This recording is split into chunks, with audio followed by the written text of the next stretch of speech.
Vettel admet qu'il n'est plus populaire auprès des patrons de la F1. Son franc-parler commence à déranger. Aïe aïe. Alors, il a déclaré quoi, Vettel, sur tout ça? Alors que les frappes de missiles à proximité du circuit plongeaient la F1 dans une nouvelle crise hier, il y avait un pilote dans le paddock qui n'avait pas besoin d'annuler ses interviews télé. Vettel, qui conduit pour Aston Martin sponsorisé par Aramco, est toujours absent du paddock et de la grille de départ. Et là, il doit être soulagé d'un côté.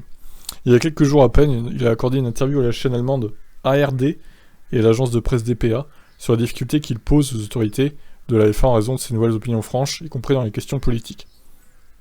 Dans quelle mesure pouvez-vous être indépendant lorsque vous êtes salarié, a-t-il déclaré lorsque l'on a demandé comment les sportifs peuvent s'impliquer dans les questions politiques controversées des pays qu'ils visitent. Vous pouvez dire boycotter et n'y allez pas. D'un autre côté, vous pouvez y aller et représenter nos valeurs occidentales, montrer notre liberté et la défendre.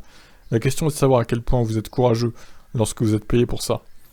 Même avant la crise née hier, la présence de la F1 en Arabie Saoudite était déjà très controversée, Hamilton s'exprimant également ouvertement sur des questions telles que les condamnations à mort d'adolescents et les exécutions publiques de masse.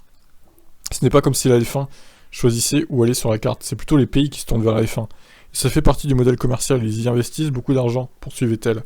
Osez-vous vous exprimer quand vous êtes là-bas. En revanche, il y a certaines valeurs que nous devons défendre car elles l'emportent sur les intérêts financiers. Il ne s'agit pas seulement de l'Arabie Saoudite et du Bahreïn, ou les Jeux Olympiques qui se sont déroulés en Chine. La question est de savoir combien de pays sont laissés de côté sur le calendrier. Mais en fait, ça devrait être une question simple. Il s'agit de modèles, en particulier pour les jeunes. D'une part, c'est du divertissement, d'autre part, vous avez également des responsabilités, et vous devez vous assurer que vous allez de l'avant avec les bonnes valeurs et des symboles. Certaines personnes paniquent un peu lorsque ces sujets sont abordés. Il y a des gens qui veulent vraiment influencer ce que je dis à ce sujet.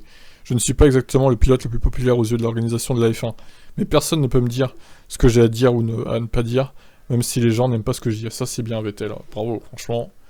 De ce côté-là, vraiment, je le soutiens, parce que il y a trop peu de pilotes qui disent ce qu'ils pensent, quoi.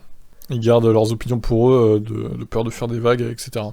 Mais bon, malheureusement pour Vettel, à mon avis, sa carrière s'arrêtera à la fin de l'année, puisque l'Aston Martin n'est pas au niveau, et puis, comme il dit, hein, il n'est plus populaire auprès des patrons de la F1, donc je vois mal Vettel continuer comme ça bien longtemps en F1. Bon, il nous quittera sûrement à la fin de l'année. C'est pas sûr, mais c'est mon avis, en tout cas. Bon, en attendant, il est au chaud en sécurité, lui au moins.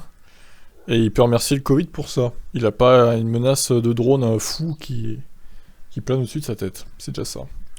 Voilà pour la déclaration de Vettel. Est-ce que vous êtes d'accord avec lui ou pas du coup? Ciao.